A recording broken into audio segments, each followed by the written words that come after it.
Assalamualaikum warahmatullahi wabarakatuh. Bismillahirrahmanirrahim. Innal hamdalillah nahmaduhu wa nasta'inuhu wa nastaghfiruh wa na'udzu billahi ta'ala min syururi anfusina wa min sayyiati a'malina. May yahdihillah fala mudilla lahu wa may yudlil fala hadiyalah. Asyhadu an la ilaha illallah wahdahu la syarika lah wa asyhadu anna Muhammadan abduhu wa rasuluh. Allahumma salli wa sallim ala nabiyyina Muhammad wa ala alihi wa sahbihi wa man da'a bida'watihi wa jahada bijihadihi wa tamassaka bisunnatihi ila yaumiddin. Allahumma anfa'na bima 'allamtana wa 'allimna ma yanfa'una wa zidna ilma. Subhanaka la 'ilma lana illa ma 'allamtana innaka antal alimul hakim. Allahumma amin. Alhamdulillah, kita bersyukur kepada Allah Subhanahu wa taala dengan izin dan rahmatnya dapat kita bertemu lagi pada pagi ini di dalam kelas hadis mingguan kita. Baik, pagi ini kita akan melihat sebuah hadis yang baru. Itu berkenaan dengan suatu doa yang sering Nabi ucapkan, Nabi ajarkan kepada sahabat baginda untuk diucapkan setiap kali solat. Kalau dalam hadis yang sebelum ini, kita telah melihat tentang 3 perkara yang Nabi mohon kepada Allah dalam setiap solat subuh. Selepas salam, Nabi berdoa kepada Allah, iaitu memohon supaya diberikan ilmu yang memberi manfaat, rezeki yang baik dan juga amalan yang diterima. Itu hadis yang sebelum ini.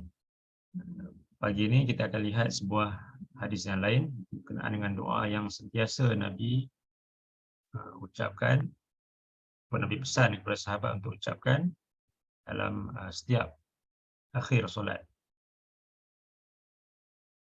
Kita lihat hadis ini.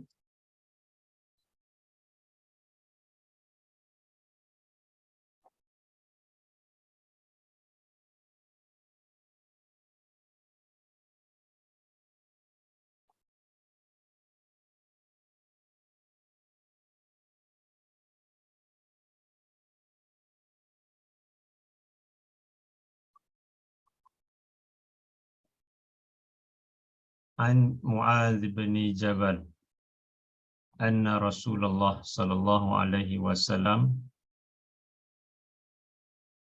akhadha biyadihi wa qala ya Mu'adz wallahi inni la uhibbuk wallahi inni la uhibbuk faqala usika ya Mu'adz la tad'anna fi duburi kulli salatin taqul Allahumma a'inni ala zikrika wa syukrika wa husni ibadatik. Daripada Mu'adz bin Jabal bahwasanya Rasulullah sallallahu alaihi wasallam memegang tangannya, lalu baginda bersabda, wahai Mu'adz, demi Allah sesungguhnya aku benar-benar mengasihimu. Demi Allah sesungguhnya aku benar-benar mengasihimu.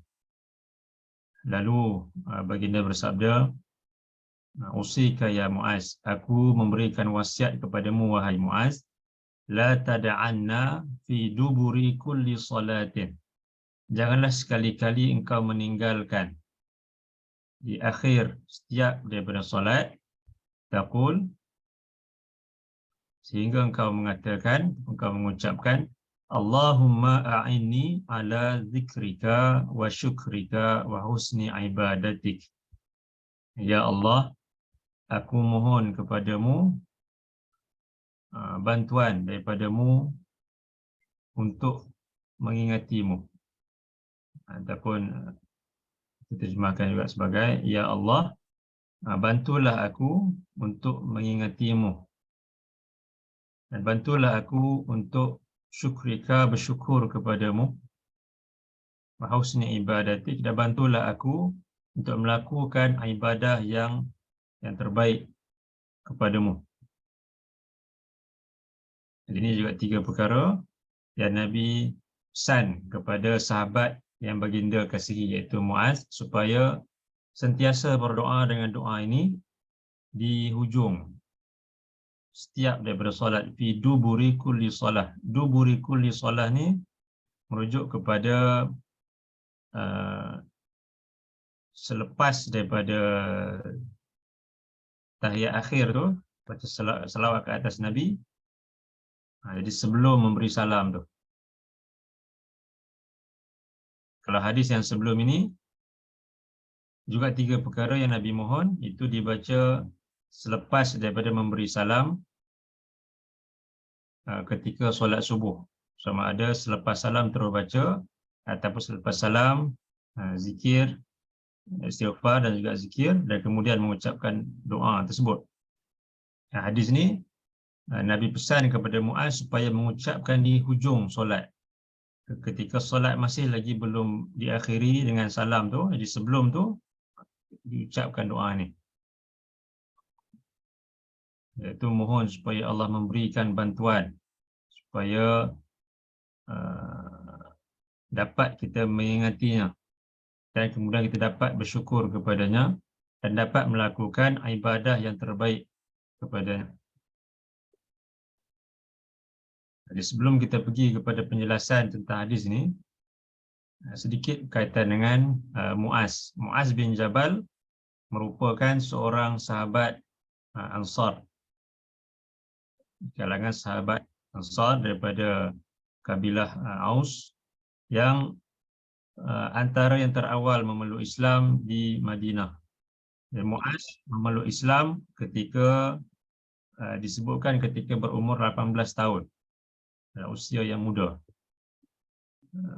Ketika Nabi menghantarkan Mus'ab bin Umair ke Madinah untuk menyampaikan dakwah, di antara yang mula-mula menerima dakwah tersebut adalah Muaz bin Jabal yang ketika itu berumur 18 tahun. Dan kemudian Muaz ni juga termasuk di kalangan sahabat yang melakukan perjanjian Aqabah dengan Nabi SAW. Itu perjanjian Aqabah tu berlaku ketika Nabi masih lagi di Mekah sebelum berhijrah ke Madinah. Jadi ketika tibanya musim haji, di kabilah-kabilah Arab daripada luar bumi Mekah itu datang ke Mekah untuk menunaikan haji dengan cara mereka ketika itu, iaitu ibadat haji yang telah dicemari dengan perbuatan-perbuatan bid'ah dan juga perbuatan mensyirikkan Allah, yang asalnya mereka warisi ibadat haji tersebut daripada Nabi Ibrahim dan juga Nabi Ismail. Kemudian mereka telah mengubah dengan menambah-nambahkan dan mengurangkan banyak perkara dalam ibadat haji itu. Tapi setiap tahun sampai musim haji, para penduduk yang berada di luar daripada Mekah itu, mereka pergi ke Mekah untuk menunaikan haji dengan cara mereka lah ketika itu. Dan sebahagian daripada yang datang ke Mekah ketika itu adalah para penduduk Madinah. Jadi bila mereka datang ke Mekah untuk menunaikan haji, Nabi dan para sahabat menyampaikan dakwah kepada orang-orang yang datang ke Mekah ketika itu. Jadi yang tertarik dengan dakwah yang Nabi sampaikan sebahagian daripada orang-orang yang datang daripada Madinah. Jadi berlakulah perjanjian Aqabah ketika itu. Para sahabat daripada Madinah beriman kepada Nabi, dan kemudian mereka kembali ke Madinah dan menyampaikan Islam itu kepada kaum mereka. Dan kemudian Nabi mengutuskan Mus'ab bin Umair untuk pergi ke Madinah juga menyampaikan dakwah kepada para penduduk Madinah. Dan Muaz bin Jabal termasuk di kalangan yang terlibat dalam perjanjian Aqabah itu, yang mula-mula memeluk Islam di kalangan penduduk Madinah dan yang terlibat dalam perjanjian Aqabah sebelum Nabi berhijrah ke Madinah lagi, dalam usia yang begitu muda. Dan Muaz ni juga termasuk daripada sahabat-sahabat yang mahir tentang Al-Quran dan mahir tentang hukum hakam. Dalam sebuah hadis,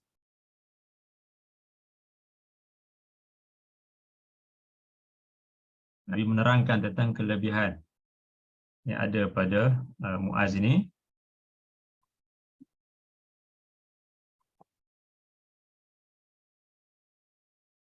An Abdullah bin Amr radhiyallahu anhuma sami'tu an-nabiy sallallahu alaihi wasallam yaqul istaqri'ul Qur'an min arba'ah min ibni Mas'ud wa Salim maula Abi Huzaifah wa Ubay wa Mu'adz bin Jabal.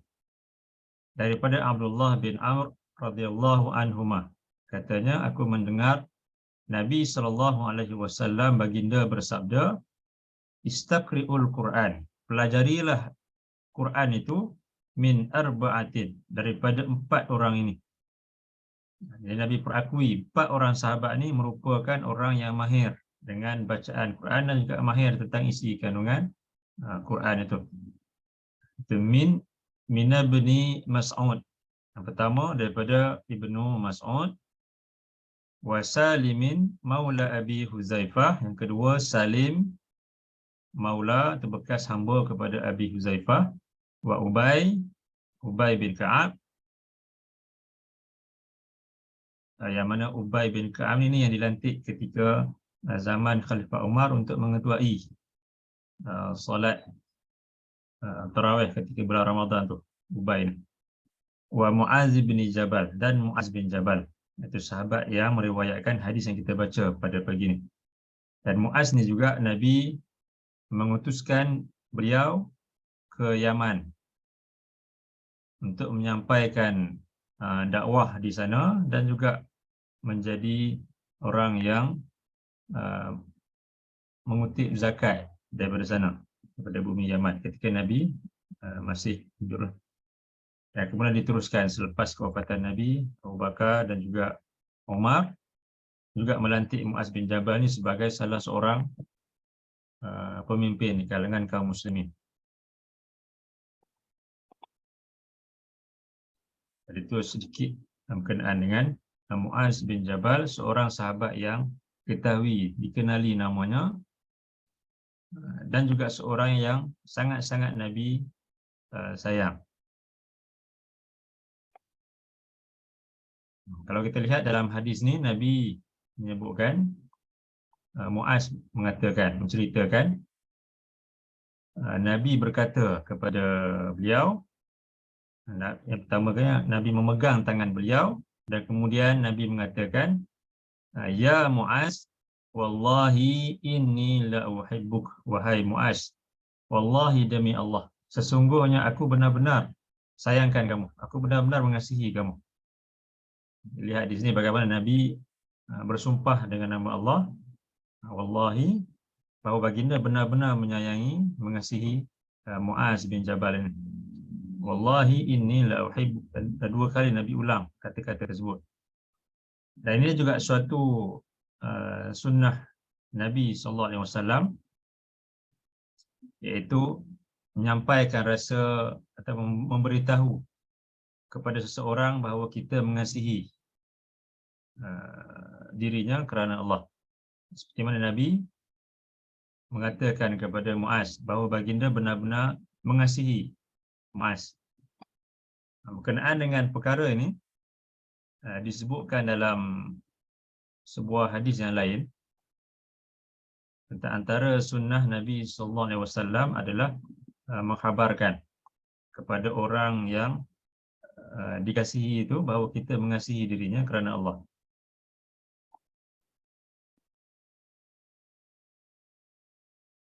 Dalam hadis ni,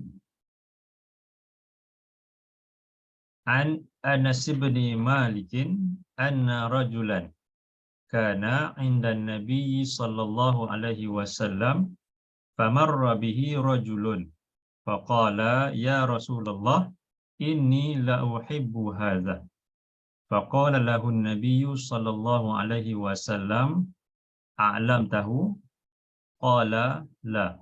Qala a'limhu. Qala falakhiqahu faqala inni uhibbuka fillah.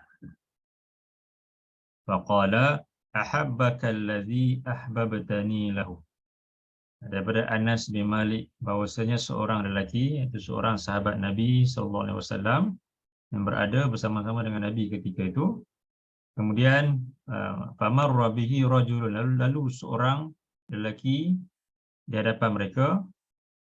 Faqala ya Rasulullah inni la uhibbu hadza.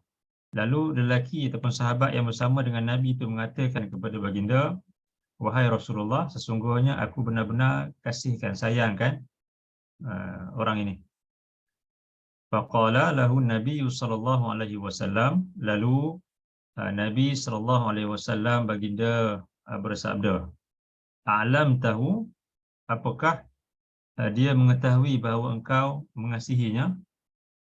Qala la. Lalu kata lelaki tersebut, tidak, dia tidak tahu. Qala a'limhu. Lalu kata Nabi, khabarkanlah kepadanya. Qala falahiqahu faqala inni uhibbuka fillah. Lalu lelaki ataupun sahabat tadi mengikuti perintah Nabi itu dan dia pergi bertemu dengan sahabat yang dia kasihi itu dan dia mengatakan, sesungguhnya aku kasihkan kamu kerana Allah.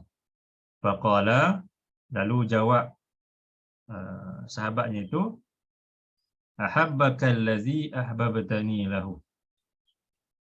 Semoga Allah yang menjadikan kamu mengasihi aku, dia mengasihi kamu. Semoga Allah yang telah menjadikan engkau mengasihiku, dia juga mengasihi kamu.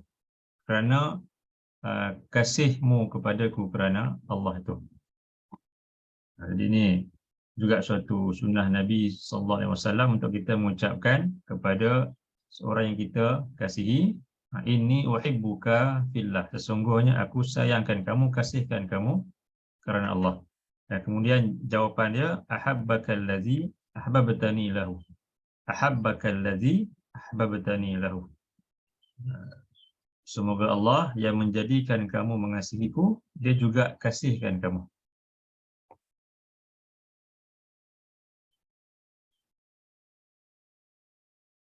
Kemudian kembali kepada hadis yang utama tadi, Nabi mengatakan kepada Muaz, faqala usika ya Muaz, aku menyampaikan wasiat kepadamu. Di wasiat ni maknanya suatu pesanan yang perlu untuk dilaksanakan. Itu wasiat. Suatu pesanan yang ditinggalkan supaya ia dilaksanakan. Jadi maknanya ini suatu perintah kepada Nabi, bukan sekadar hanya peringatan semata-mata, sekadar nasihat semata-mata, tapi suatu wasiat yang suatu pesanan yang perlu dilakukan. Itu namanya wasiat. Aku wasiatkan kepadamu wahai Muaz, la tada'anna. La tada'anna, janganlah sekali-kali engkau tinggalkan. Fi duburi kulli salatin, di hujung setiap daripada solat. Di hujung solat tu maksudnya sebelum memberikan salam, taqul, supaya kamu mengucapkan doa ini, Allahumma a'inni ala zikrika wa syukrika wa husni ibadatik. Ya Allah, bantulah aku untuk mengingati, bantulah aku untuk bersyukur kepadamu, dan bantulah aku untuk melakukan ibadah yang terbaik kepadamu. Di dalam doa ni yang Nabi perintahkan supaya dibaca dalam setiap solat sebelum kita memberikan salam, kerana itu waktu, antara waktu yang mustajab untuk kita berdoa adalah sebelum kita memberikan salam. Selepas kita baca tahiyat ataupun tasyahud itu, selepas kita selawat ke atas Nabi, ketika itu merupakan waktu yang di mana doa mustajab.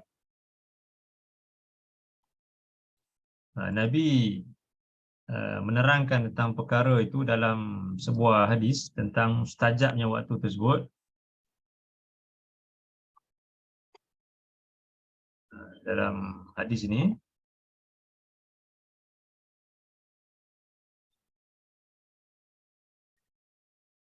hadis muttafaqun alaih, riwayat Bukhari dan juga Muslim. Wa an Abdullah bin Mas'ud radhiyallahu anhu qala iltafata ilaina Rasulullah sallallahu alaihi wasallam faqala idza shalla ahadukum falyaqul at-tahiyyatu lillah was-salawatu wat-thayyibat. Assalamu alayka ayyuhan nabiyyu wa rahmatullahi wa barakatuh. Assalamu alayna wa ala ibadillahis salihin. Ashhadu an la ilaha illallah wa ashhadu anna Muhammadan abduhu wa rasuluh. Summa liyatakhayyar minad du'a a'jabahu ilaih fayad'u. Daripada Abdullah bin Mas'ud radhiyallahu an, katanya Rasulullah sallallahu alaihi wasallam menghadap atau memandang ke arah kami selepas selesai solat. Baginda menghadap ke arah kami, memandang kami, kemudian baginda mengatakan, iza shalla ahadukum falyaqul, apabila salah seorang kamu solat, iaitu duduk ketika solat itu, maka hendaklah dia membaca at-tahiyyatu lillah was-salawatu wat-thayyibat. Ini bacaan tasyahud, sama ada tasyahud awal ataupun akhir. Dan kemudian selepas itu Nabi nyatakan, selepas tasyahud itu, dalam riwayat lain disebutkan tasyahud kemudian salawatlah. Summa liyatakhayyar minad du'a a'jabahu ilaih, kemudian hendaklah dia memilih daripada doa yang dia sukai. Fayad'u, lalu dia berdoa dengan doa tersebut. Summa liyatakhayyar minad du'a, kemudian hendaklah. Ini juga suatu saranan, perintah daripada Nabi, walaupun tak sampai kepada hukum wajib, tetapi ia suatu galakan daripada Nabi.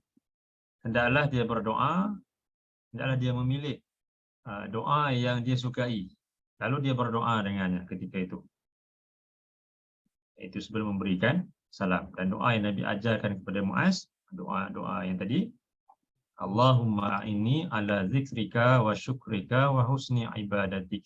Dan kita boleh tambah doa-doa yang lain yang kita sukai untuk kita berdoa pada waktu itu.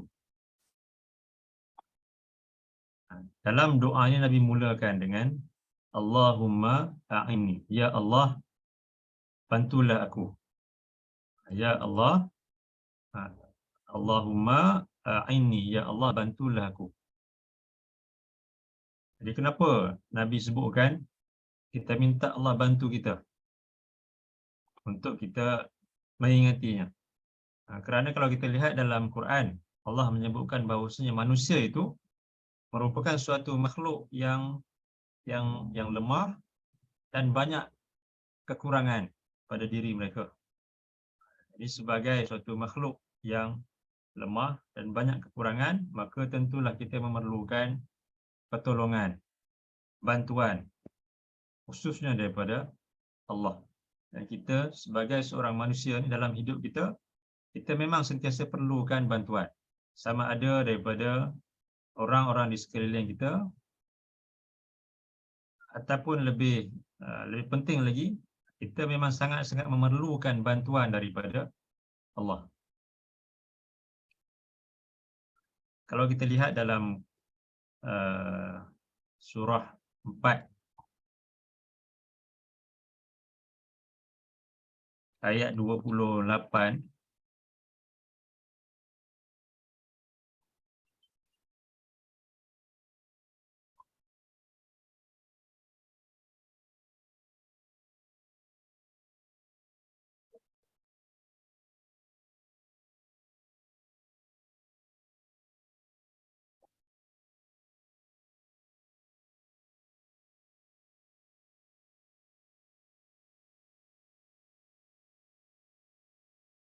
A'udzu billahi minasyaitonir rajim.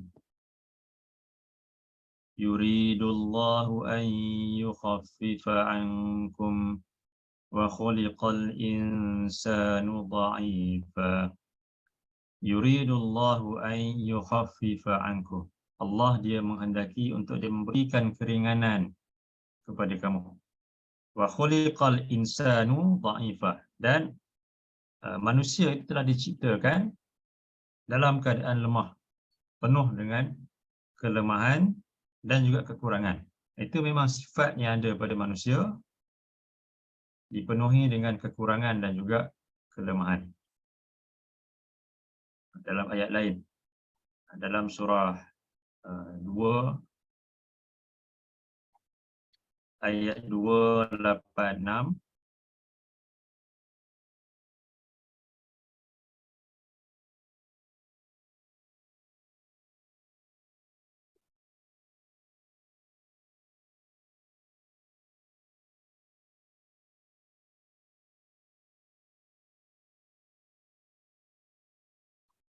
kalau kita tengok ayat yang sebelum itu, ada ayat yang ke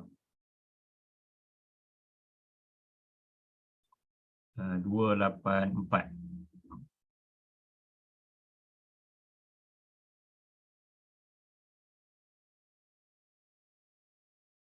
A'udzu billahi minasyaitonir rajim. Lillahi ma fis samawati wa ma fil ardh. Wa in tubdu ma fi anfusikum aw tukhfuhu yuhasibkum bihillah. Fayaghfiru liman yasha'u wa yu'adzibu man yasha'. Wallahu ala kulli syai'in qadir.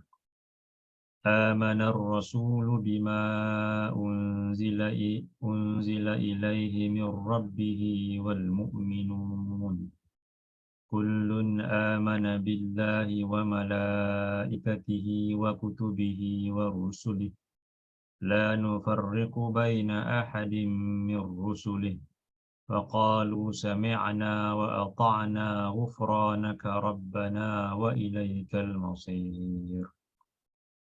لا يكلف الله نفسا إلا وسعها لها ما كسبت وعليها ما اكتسبت ربنا لا تؤاخذنا إن نسينا أو أخطأنا ربنا ولا تحمل علينا إصرا كما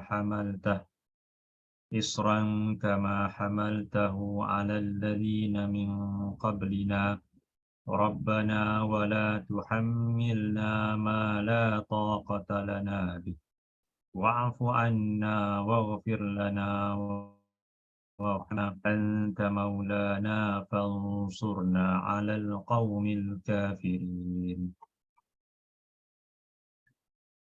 Lillahi ma fis samawati wa ma fil ardh. Milik Allah lah segala apa yang ada di petara langit dan apa yang ada di bumi. Wa in tubdu ma fi anfusikum aw tukhfuhu yuhasibukum bihillah. Apa yang kamu zahirkan daripada diri kamu melalui ucapan kamu, perbuatan kamu yang kamu zahirkan, aw tukhfuhu ataupun yang kamu sembunyikan di dalam hati kamu, yuhasibukum bihillah. Nescaya Allah akan menghisapnya. Jadi ketika ayat ini turun, para sahabat merasakan ayat ini merupakan ayat yang sangat-sangat berat untuk mereka laksanakan. Kerana Allah sebut di sini, apa yang kamu zahirkan dan apa yang kamu sembunyikan dalam hati kamu, kesemuanya Allah akan menghisapnya, menghitungnya. Jadi ketika turun ayat ini, para sahabat bertemu dengan Nabi, mereka mengadu kepada Nabi, wahai Rasulullah, telah banyak ayat-ayat yang turun yang kami sanggup untuk melakukannya, solat, puasa, berjihad di jalan Allah, kesemuanya kami sanggup untuk melakukannya. Tapi bila turun ayat ini, kami merasakan ayat ini sangat-sangat berat untuk kami laksanakan, kerana Allah sebut di sini, Allah akan menghisap setiap perkara, bukan sekadar perkara yang zahir, tapi juga apa yang ada di dalam hati, yang kami sembunyikan dalam hati kami. Jadi bagaimana mungkin kami boleh untuk mengawal hati kami ini seperti mana kami mengawal anggota badan kami, apa yang zahir daripada kami. Kerana pada pemahaman para sahabat, apa yang terlintas dalam hati mereka, kesemuanya Allah akan menghitungnya. Jadi kita sebagai manusia tentu kadang-kadang ada masanya timbul perkara-perkara yang tidak baik dalam hati kita. Mungkin niat yang buruk ataupun ada perasaan-perasaan yang buruk yang kemudiannya mungkin kita hilangkan. Tapi bila turun ayat ni, sahabat faham kesemua tu, segala lintasan-lintasan hati, segala niat-niat yang buruk walaupun belum diikuti dengan lisan atau perbuatan, kesemuanya Allah akan hisap. Jadi ini sangat-sangat berat bagi mereka kerana mereka tak dapat untuk mengawal sepenuhnya apa yang ada di dalam hati mereka itu, berbeza dengan apa yang ada di luar ni, sama ada lisan kita, tangan kita, anggota badan kita yang lain, itu kita boleh kawal, lebih mudah untuk kita kawal. Berbeza dengan hati kita ni, itu lebih sukar untuk dikawal. Fayaghfiru liman yasha wa yu'adzibu man yasha wallahu ala kulli syai'in qadir. Allah memberikan pengampunan kepada siapa yang dia kehendaki dan dia mengazab kepada siapa yang dia kehendaki. Wallahu ala kulli syai'in qadir. Dan Allah terhadap setiap sesuatu adalah Tuhan yang Maha Berkuasa. Walaupun mereka mengadu kepada Nabi tentang susahnya ayat ini untuk mereka laksanakan, tetapi Nabi tetap juga perintahkan mereka untuk beriman dan melaksanakan apa yang Allah perintahkan dalam ayat ini, iaitu kawal zahir dan juga batin mereka itu. Dan kemudiannya Allah dengan rahmatnya memansuhkan apa yang Allah sebut di sini, apa yang kamu sembunyikan dalam hati kamu, Allah akan menghisapnya. Jadi yang ini Allah mansuhkan.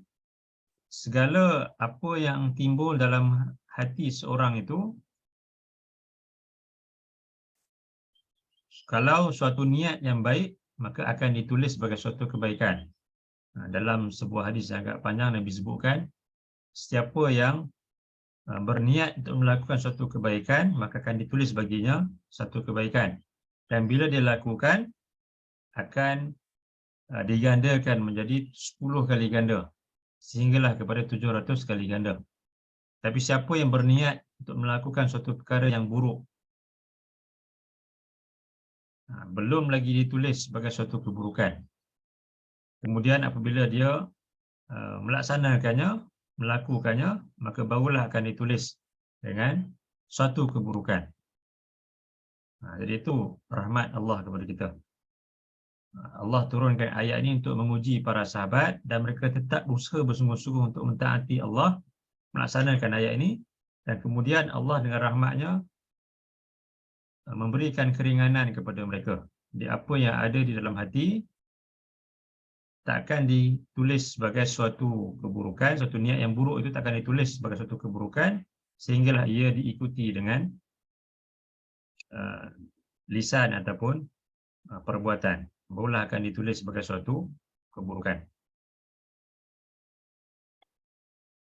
Kemudian Allah turunkan ayat 285.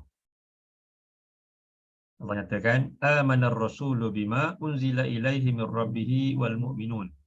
Rasul dan orang-orang yang beriman yang bersama dengannya beriman, percaya dengan penuh yakin kepada apa yang diturunkan daripada Tuhannya. Kullun amana billah wa malaikatihi wa kutubihi wa rusulih. Kesemua di kalangan mereka, iaitu Nabi dan orang-orang yang beriman, kesemua mereka beriman kepada Allah, kepada para malaikatnya, kepada kitabnya, dan kepada para rasulnya. La nufarriqu baina ahadin min rusulih. dan kami tidak membeza-bezakan di antara seorang pun kalangan Rasulnya. Wa qalu sami'na wa ata'na. Dan kata mereka, itu kata ketika ayat ini turun, ia merujuk kepada para sahabat lah. Kata mereka, sami'na wa ata'na. Kami mendengar dan kami taat. Sahabat walaupun sukar macam mana sekalipun, mereka tetap mendengar dan mereka taat kepada perintah Allah dan juga Rasul. Dan mereka cuba untuk melaksanakannya. Ghufranaka Rabbana wa ilaikal masir. Keampunan Engkaulah yang kami harapkan, wahai Tuhan kami, dan kepada Engkaulah tempat kembali kami. Di asal tadi, Allah akan menghisap ke semua perkara, sama ada yang zahir ataupun yang batin, yang disembunyikan dalam hati seseorang itu. Tapi kemudian turun dua ayat ni lagi, 285, Allah terangkan tentang bagaimana sikap para sahabat. Mereka sentiasa mendengar dan mereka sentiasa taat kepada perintah Allah dan juga Rasul. Berbeza dengan sikap kaum Bani Israel, yang mana mereka ni seringkali mengingkari perintah para Rasul mereka. Kita tahu bagaimana kisah Nabi Musa yang menyelamatkan kaum Bani Israel daripada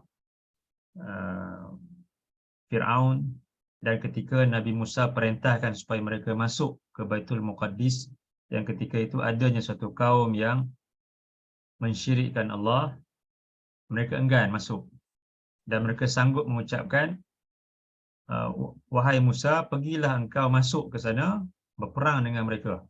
Engkau dan Tuhan engkau berperanglah dengan mereka. Kami hanya hendak duduk saja di sini memerhatikan. Jadi ini sikap kaum Bani Israel. Berbeza dengan sikap para sahabat yang mereka sedaya upaya mereka cuba untuk dengar dan juga taat kepada segala perintah Allah dan juga Rasul. Dan kemudian Allah dengan rahmatnya menurunkan ayat 286 yang memansuhkan ayat yang sebelum ini tadi dan memberikan keringanan kepada mereka. La yukallifullahu nafsan illa wus'aha. Allah takkan memberatkan seseorang itu melainkan apa yang dia mampu untuk dia mengawalnya, untuk dia mengusahakannya. Di ayat ni memansuhkan ayat yang awal tadi. Laha ma kasabat wa 'alaiha maktasabat. Baginya apa yang dia usahakan dan ke atasnya baginya pahala daripada apa yang diusahakan, kebaikan yang diusahakan, wa 'alaiha maktasabat, dan ke atasnya dosa atas segala perkara yang buruk yang dia kerjakan. Rabbana la tu'akhizna in nasina. Wahai Tuhan kami, janganlah engkau menghukum kami jika kami terlupa. Jadi Allah ajarkan doa ini untuk mereka ucapkan. Wahai Tuhan kami, janganlah engkau mengazab kami jika kami terlupa, au akhtana, ataupun jika kami tersilap. Ini di sini Allah nyatakan bahawa manusia penuh dengan kekurangan dan juga kelemahan. Kadang-kadang mungkin suatu perkara kita tahu, tapi ada masanya kita terlupa tentang perkara tersebut.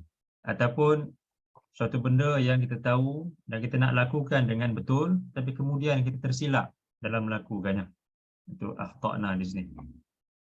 Janganlah engkau hukum kami jika kami terlupa ataupun tersilap.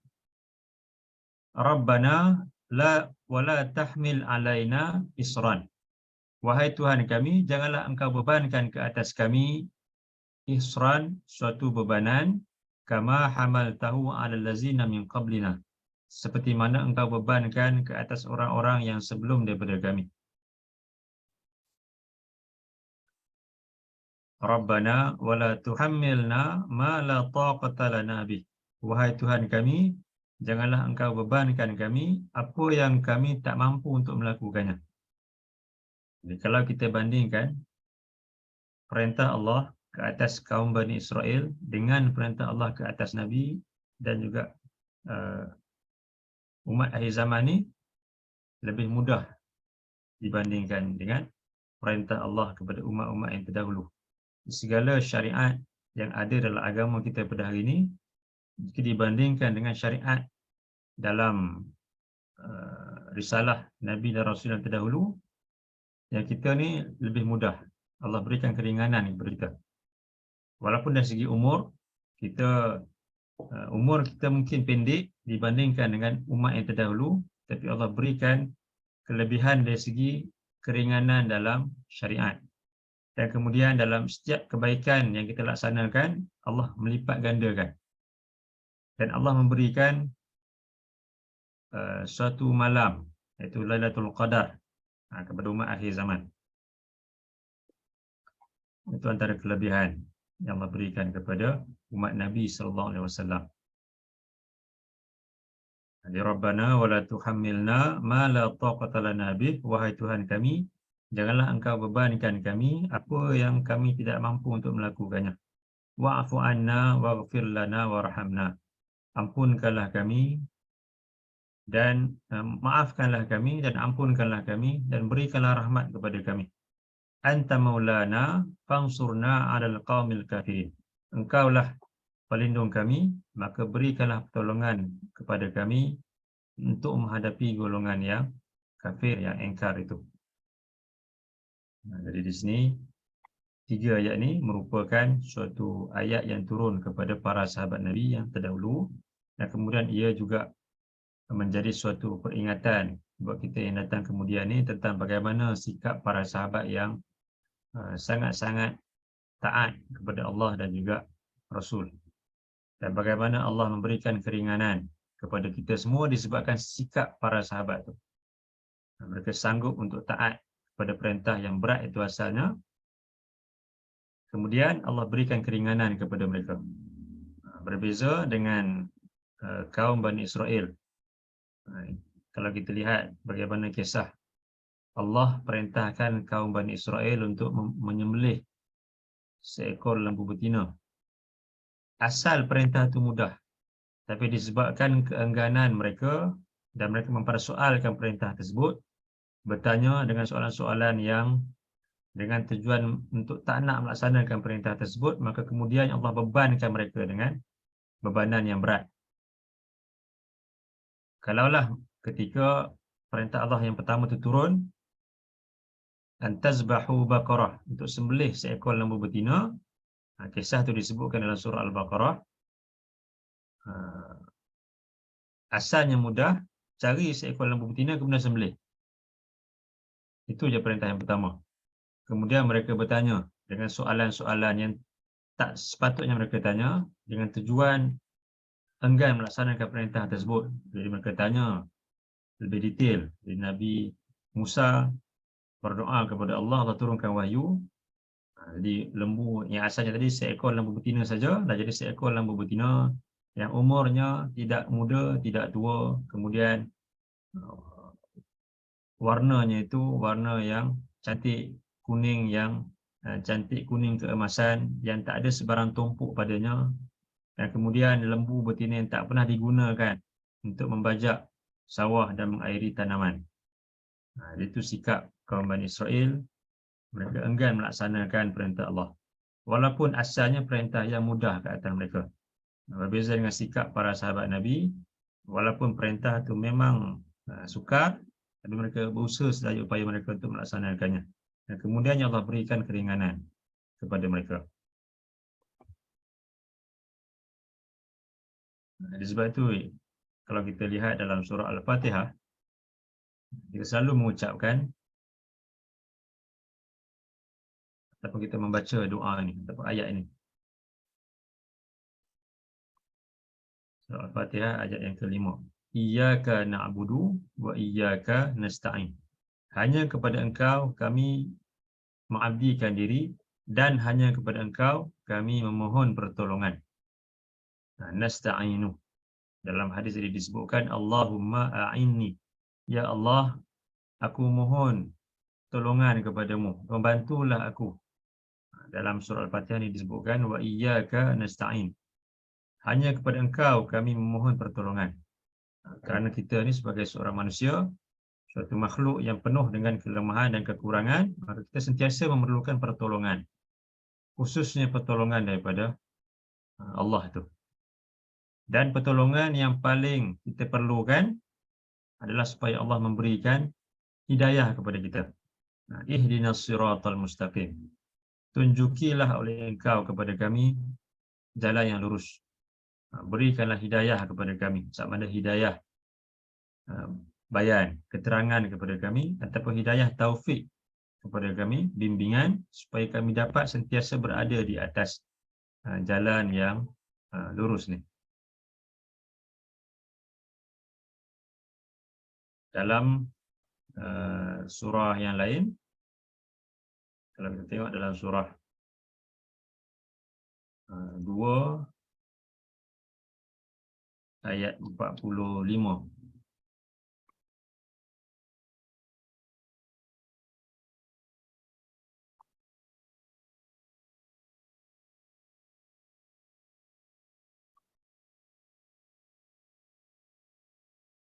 A'udzu billahi minasyaitonir rajim.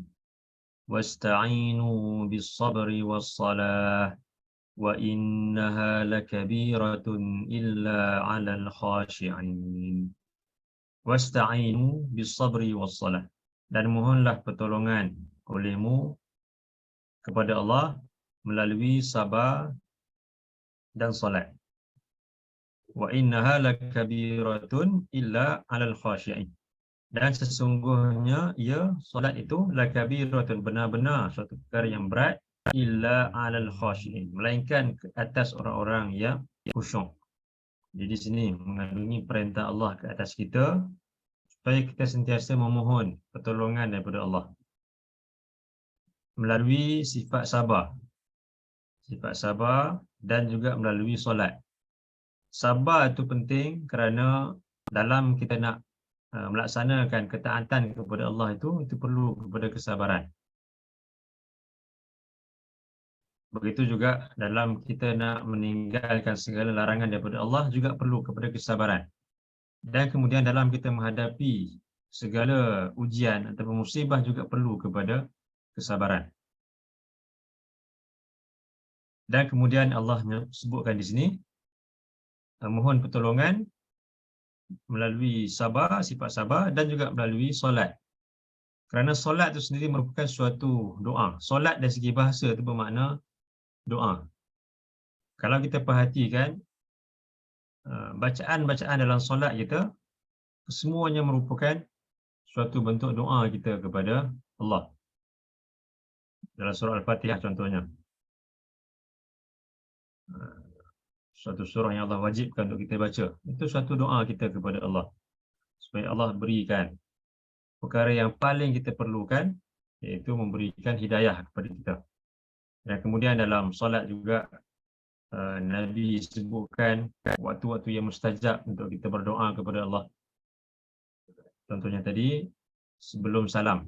Ketika masih lagi dalam solat, sebelum salam kita berdoa kepada Allah dengan doa yang Nabi ajarkan kepada Muaz itu. Dan juga Nabi sebutkan ketika sujud, waktu yang paling dekat seorang hamba tu kepada Allah adalah ketika sujud. Maka perbanyakkanlah doa kepada Allah ketika sujud itu. Jadi solat itu merupakan waktu kita berdoa kepada Allah. Kerana itulah Nabi dan para sahabat selepas selesai mereka memberikan salam, mereka tidak berdoa secara berjemaah dan tidak berdoa secara kuat. Kerana solat itu sendiri merupakan doa.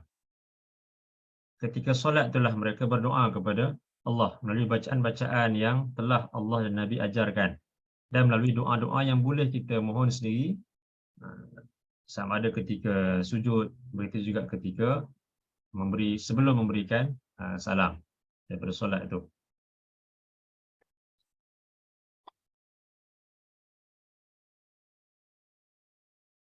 Kemudian dalam satu lagi ayat,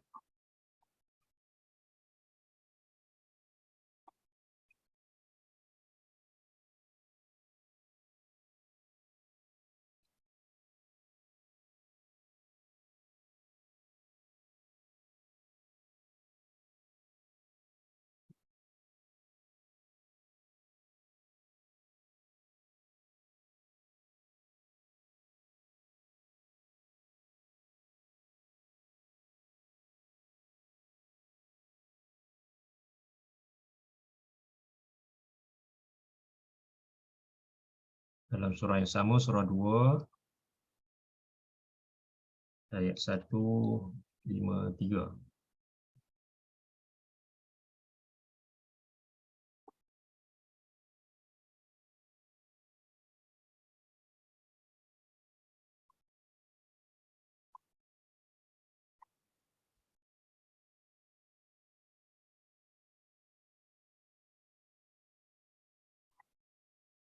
A'udzu billahi minasyaitonir rajim.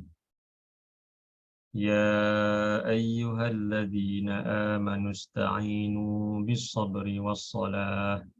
Innallaha ma'as sabirin. Ya ayyuhalladzina amanu, wahai orang-orang yang beriman, ista'inu bis-sabri was-salah. Mohonlah pertolongan olehmu dengan bersifat sabar was-salah dan melalui solat. Innallaha ma'as sabirin. Sesungguhnya Allah itu bersama dengan orang-orang yang sabar. Di ayat ini lebih kurang sama dengan ayat tadi. Cuma kalau dalam ayat tadi Allah tekankan tentang solat.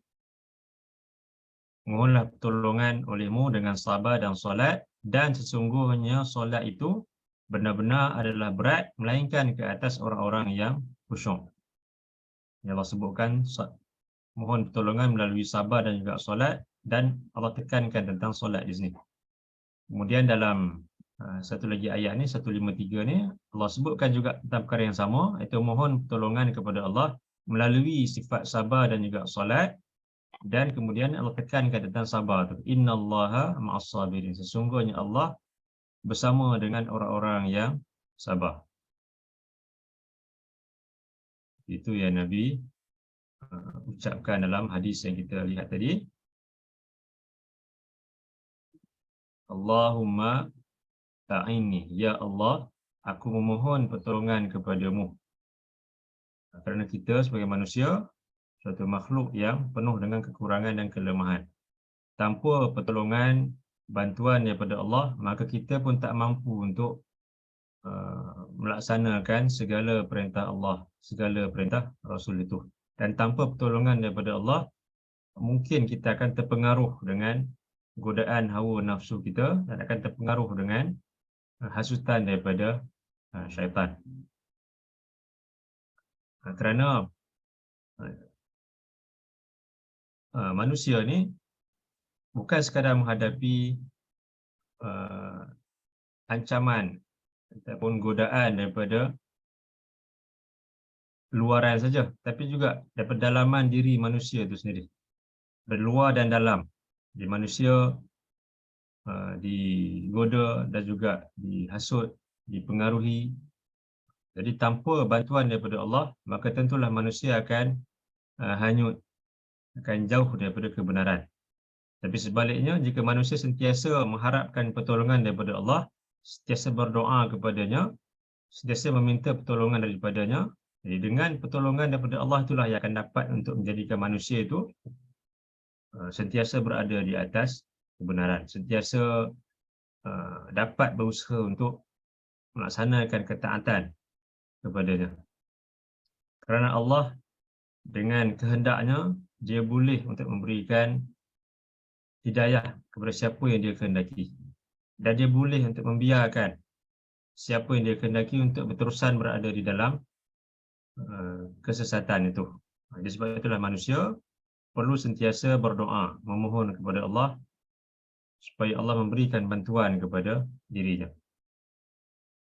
Dan doa atau bantuan yang paling perlu untuk kita harapkan daripada Allah adalah dalam bentuk hidayah itu. Seperti yang kita minta dalam surah Al-Fatihah, ihdinas siratal mustaqim. Berikanlah hidayah kepada kami. Iaitu hidayah bayan, keterangan-keterangan, ilmu tentang Allah, ilmu tentang Rasul, ilmu tentang agama ini.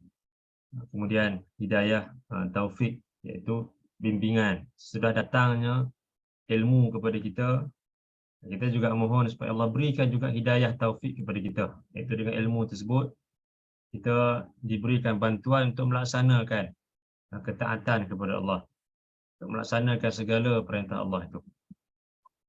Dan di sini Nabi sebutkan tentang a'inni ala zikrika wa syukrika wa husni ibadatik.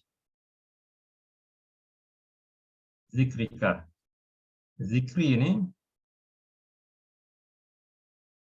zikir. Zikir itu kita boleh berikan beberapa makna kepada zikir. Zikir itu kalau dalam bahasa Arab, kita nak terjemahkan, kita boleh sebut zikru itu yang pertama maknanya menyebut. Yazkuru, dia menyebut. Zakara, dia menyebut. Tapi yang kedua, zikir itu bermakna ingat. Sebut dan juga ingat. Itu zikir. Zikir itu bukan hanya sekadar sebutan semata-mata, tapi juga zikir dengan hati kita. Itu dengan kita ingat kepada Allah, dengan khusyuk kita kepada Allah. Zikir itu dia dibahagikan kepada 3 perkara. Dari segi makna tadi, 2 lah. Dari segi makna, zikir itu sebut dan juga ingat. Kemudian zikir itu dibahagikan kepada 3 jenis atau 3 bahagian. Yang pertamanya zikir melalui ucapan kita, lisan kita. Kita mengucapkan zikir kepada Allah lah. Sama ada tasbih, tahmid, tahlil dan sebagainya. Iaitu kita menyebutkan nama Allah. Kita sebut dengan lisan kita. Yang keduanya, zikir itu melalui hati kita. Dan termasuk zikir juga adalah dengan kita membaca ayat-ayat Allah itu. Quran juga sebahagian daripada zikir. Bahkan itulah zikir yang paling utama. Kerana ia merupakan ayat-ayat daripada Allah. Jadi kita membaca Quran, itu juga merupakan suatu zikir. Kemudian kita mengucapkan zikir yang Nabi ajarkan, itu juga kita mengucapkan zikir dengan lisan kita. Dan di samping zikir dengan lisan, kita juga diperintahkan untuk zikir dengan hati kita. Jadi bila kita membaca Quran, kita membaca dengan kefahaman. Kita membaca dengan penghayatan. Kita baca dengan datangnya sifat khusyuk dan juga tunduk kepada ayat-ayat Allah itu. Begitu juga ketika kita membaca lafaz-lafaz zikir yang Nabi ajarkan. Kita membaca zikir tersebut dengan kefahaman. Dengan kita faham apakah makna zikir itu. Dengan penghayatan kepada sebutan kita itu. Itu zikir dengan lisan, kemudian zikir dengan hati ataupun akal fikiran kita. Yang ketiganya zikir dengan anggota badan. Jadi ini merujuk kepada amalan yang soleh yang kita lakukan. Zikir kepada Allah, mengingati Allah, bukan sekadar hanya mengucapkan subhanallah semata-mata, tetapi dia mesti disertai dengan kefahaman kepada apa yang kita ucapkan daripada ayat-ayat Allah, daripada Al-Quran ini, dan juga daripada lafaz-lafaz zikir. Dan kemudian disertai dengan perbuatan kita, iaitu amalan soleh yang Allah perintahkan untuk kita melakukannya. Bila ada 3 perkara ini, barulah lengkap makna zikir kita kepada Allah itu. Jadi kita mengingati Allah, kita ingat kepada Allah dengan sebutan kita, dengan hati kita dan juga dengan amalan soleh, dengan perbuatan kita. Baik. Jadi insya-Allah kita akan tengok lebih lanjut berkenaan dengan zikir, syukur dan juga ibadah ini dalam kelas yang akan datang, insya-Allah. Jadi untuk pagi ini saya akan ini dulu. Sebelum kita akhiri, ada apa-apa soalan?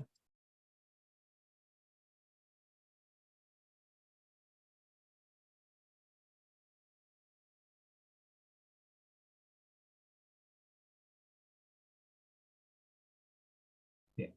Baik. Jadi kalau tak ada apa-apa soalan, saya akan tutup dulu untuk pagi ini.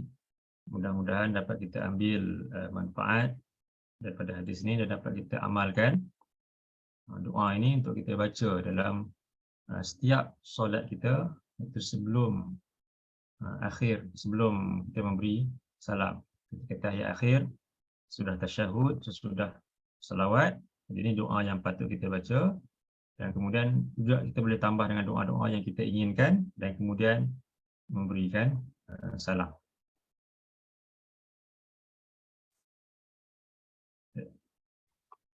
أقول قولي هذا وأستغفر الله العظيم لي ولكم. اللهم اجعل هذا جمعنا جمعا مرحوما وتفرقنا من بعده تفرقا معصوما. اللهم إنا نعوذ بك من البرص والجنون والجذام ومن سيء الأسقام. اللهم إنا نسألك علما نافعا ورزقا طيبا وعملا متقبلا. سبحانك اللهم وبحمدك أشهد أن لا إله إلا أنت أستغفرك وأتوب إليك. وصلى الله على نبينا محمد وعلى آله وصحبه وسلم والحمد لله رب العالمين. اللهم آمين.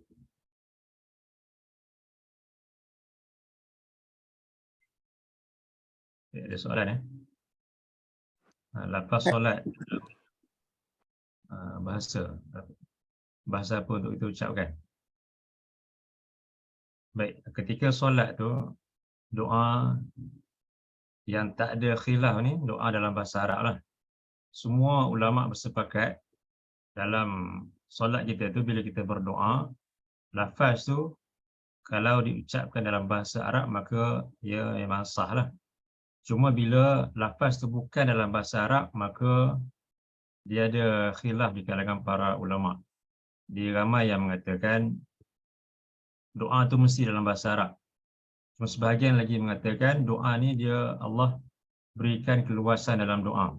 Bagi orang yang tak mampu untuk ucapkan doa dalam bahasa Arab, maka ucapkanlah dalam bahasa yang dia fahami, yang mudah bagi dia. Ataupun kalau dia ragu-ragu takut solatnya tu batal, maka ucapkanlah dalam hati. Kalau bahasa yang bukan bahasa Arab lah.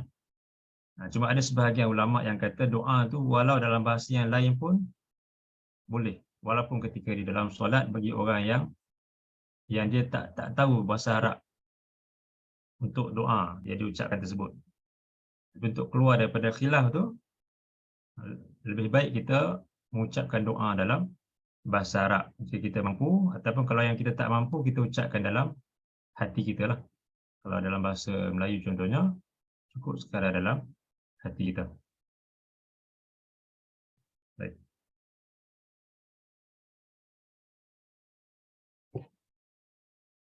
Baik, setakat itu dulu. InsyaAllah kita akan sambung lagi tentang hadis ini dalam kelas akan datang.